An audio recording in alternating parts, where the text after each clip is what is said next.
Et c'est parti les amis, aujourd'hui on est lundi et lundi c'est un bon jour pour faire des bonnes baguettes à la maison, ça c'est sûr. Aujourd'hui je vais vous présenter la recette de 2 baguettes magnifiques de tradition avec un joli alvéolage. 2 baguettes sur levain liquide, que du levain liquide, pas de levure sèche, pas de levure fraîche, un process maîtrisé, compris avec des quantités à respecter, quantité, température. Okay, si vous suivez ces 2 règles, vous allez réussir à faire 2 baguettes sur levain magnifiques. Ok les amis, donc voilà, soyez courageux, soyez forts, n'oubliez pas de vous abonner et de partager. Bonne vidéo à tous. Allez c'est parti, on s'attaque à la trad, pain de trad sur levain liquide. Donc on va se faire 2 baguettes aujourd'hui, 2 petites baguettes de 250 grammes. Ok, si vous en voulez qu'une, et voilà, vous divisez par 2 les chars. Tradition T65. Alors moi, quand je travaille sur du levain, je ne prends jamais des farines avec additifs. Okay, donc toujours trad ou bio, c'est-à-dire sans E quelque chose, sans E quelque chose. Le sel, 16 grammes. Levain liquide, 400. OTB, 75, 560. Ça, c'est la recette pour 1 kg. Ok, donc ça, c'est pour toujours avoir une base propre pour pouvoir faire votre calcul si besoin.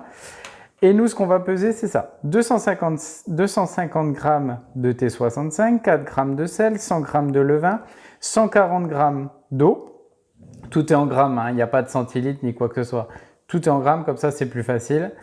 Eau TB75, c'est-à-dire, vous prenez 75, c'est la référence, c'est pour un pétrissage manuel à la main, comme je vais vous montrer. Si vous faites au batteur, vous pouvez prendre 64, ça ira.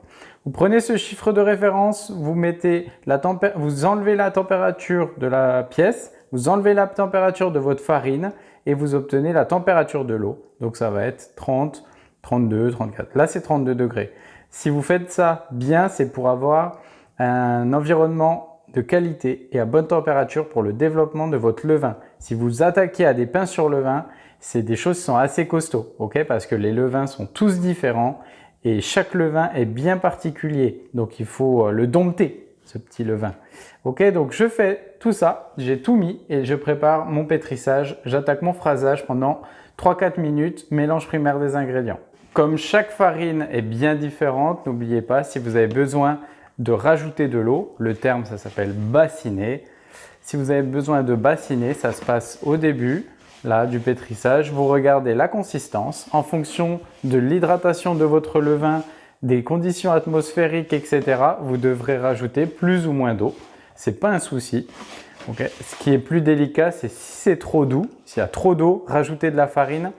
C'est un peu plus délicat parce que quand on rajoute de la farine, souvent, il faut rajouter du sel, etc. Voilà, fin de la première partie du phrasage. Mélange primaire. Là, j'ai une pâte qui est pas trop douce, qui est bâtarde, c'est-à-dire entre les deux, consistance douce ou ferme. Là, elle est entre les deux. C'est très bien, pourquoi? Parce que, comme on dit chez les boulangers, pâte dure, pâte sûre. Si vous ne maîtrisez pas trop votre levain et que c'est le début de votre travail de boulanger amateur, partez pas sur des pâtes trop hydratées, des choses trop compliquées, ok? Pas trop molles.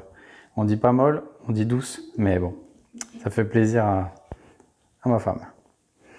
Donc, voilà, partez sur des pâtes pas trop douces. On va laisser une petite période de 20 minutes en détente. C'est juste histoire de laisser tout se mettre en place pour faire le plus simplement du monde. Il va y avoir un travail enzymatique qui va commencer et ça va permettre la création du réseau glutineux. On laisse ça 20 minutes et on attaque les tirages soufflage après. Alors pour les tirages, on passe en vue du haut. Petite technique, vous pouvez mettre un tout petit peu d'eau sur votre pâte à ce moment-là, ok? Et vous allez tirer, rabattre. Je tourne dans le sens d'aiguille d'une montre. Je tire, je rabats. Je tire, je rabats. Et vous allez voir que cet étirage, on va voir la création du réseau glutineux. C'est ce réseau qui va retenir les gaz. Ok, je vais essayer de bien décrypter cette vidéo. On a une belle dose de levain, ça va être quelque chose de pas mal. Déjà, vous voyez que la pâte, elle se corse, c'est-à-dire elle va avoir du corps. Quand je vais tirer, il va avoir un aspect élastique. Ça vient du réseau glutineux qui s'est créé indirectement en fait durant la phase de détente là. Allez, je fais ça pendant 3-4 minutes et je laisse. Alors après 3-4 minutes de travail, votre pâte là, elle commence à avoir un joli aspect. Donc les pâtes sur le vin comme ça colle. C'est normal. Les personnes qui me disent ça colle, eh bien oui, c'est sûr. C'est comme l'eau, ça mouille. Le levain, ça colle. Il faut apprendre à travailler vite et précisément. C'est-à-dire quand vous tirez, si vous laissez votre main, etc., ça va commencer à coller. Si vous tirez et que vous rabattez et que vous enlevez, eh bien, directement, le rythme fait que ça ne va pas coller. Mais ça, c'est en développant votre feeling. Là, ma pâte, je l'ai assez travaillée. Je vais la laisser pendant 20 à 30 minutes, tranquille. Et dans 30 minutes, je vais donner un petit rabat. Et on regarde ça. Hop. Donc là, ça fait 35-40 minutes, je crois. Faut pas se presser, ok? Sur les pains, sur le vin, on est là pour prendre son temps et faire quelque chose de propre. Là, donc mon réseau, il est créé. Ma pâte, elle est collante, pas de souci. Ce que je vais faire un rabat. Pour vous montrer, je vais le mettre sur mon tour avec un peu de farine. Ça sera plus simple. Je vous montre ça. Pour avoir un rabat efficace, je prends ma corne, mon coup de pâte, ma farine de fleurage, c'est une farine de trad. Je farine. Ok. Attention, toute la farine que vous rajoutez à ce moment-là, après vraiment le pétrissage, va ressortir à la cuisson. Donc là, j'ai une pâte qui est belle, hein. Ok, il n'y a pas de souci, hein, tout le monde fait ce geste, le réseau glutineux, tout est propre. Je dégaze et je viens bouler mon enveloppe. Chacun a sa technique, hein, il existe 1000 techniques, pas de souci. La pâte colle. Pour pas que ça colle, il faut aller vite. Et voilà, en quelques secondes, j'ai fait mon rabat, j'ai de la force et je n'y touche plus.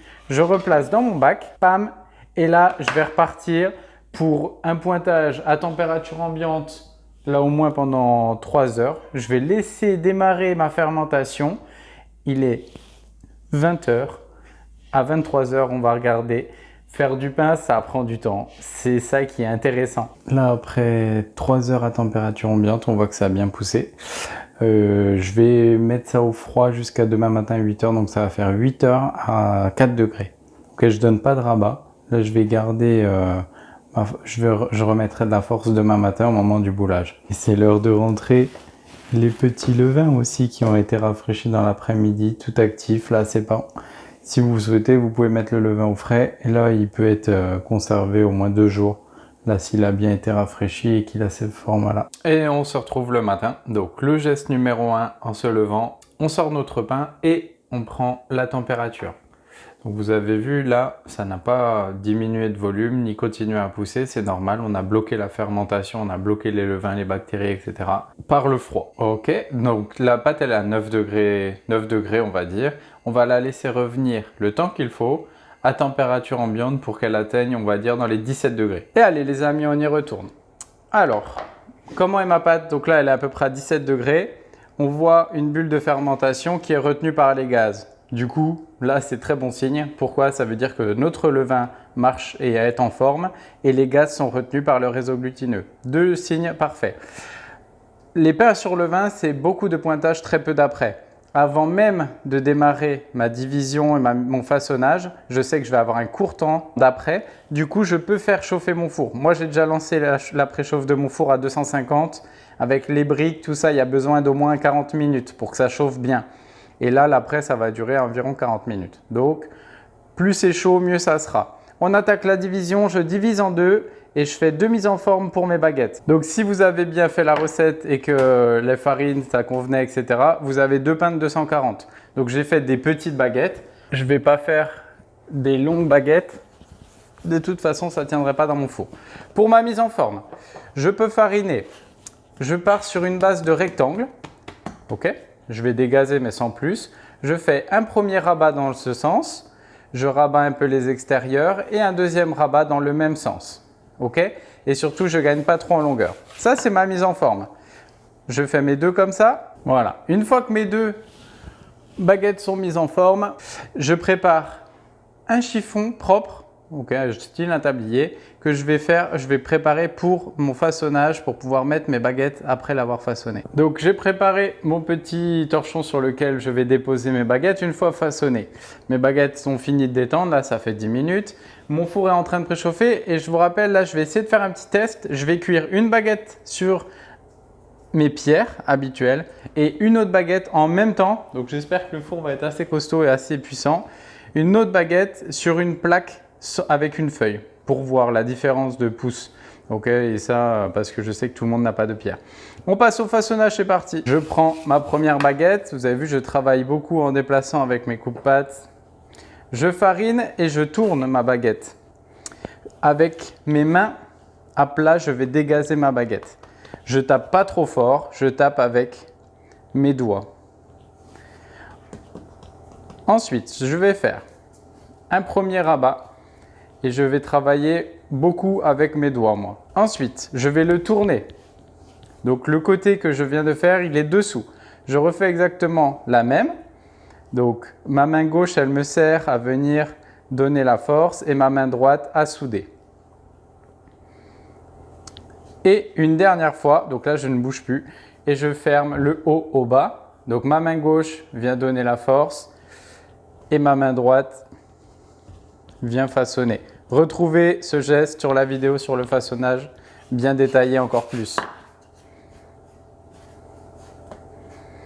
Une fois que ma soudure est dessus, je farine bien ma couche et je place bien la soudure en haut. Tourne à grille, on appelle ça. Alors que je vous montre.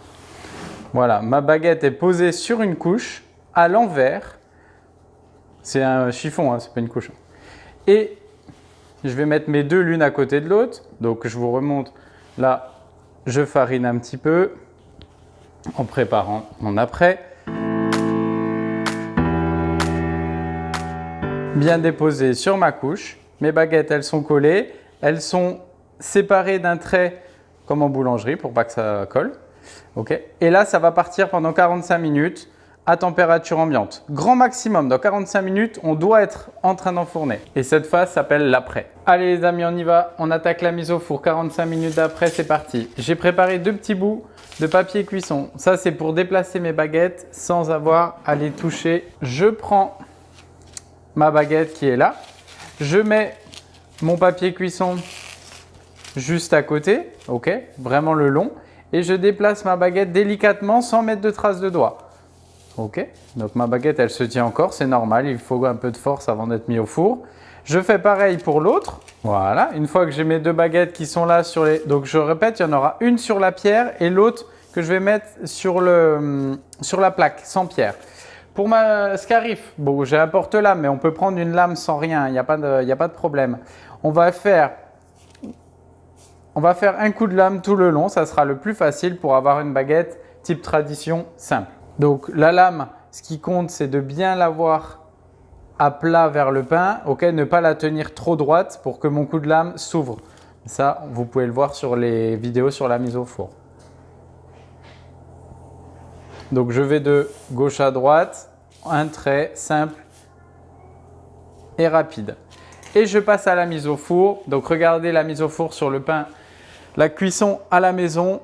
Parce que là, je vais avoir mes deux baguettes à mettre, ça va être un peu technique. J'ouvre, je verse un peu d'eau et je laisse cuire.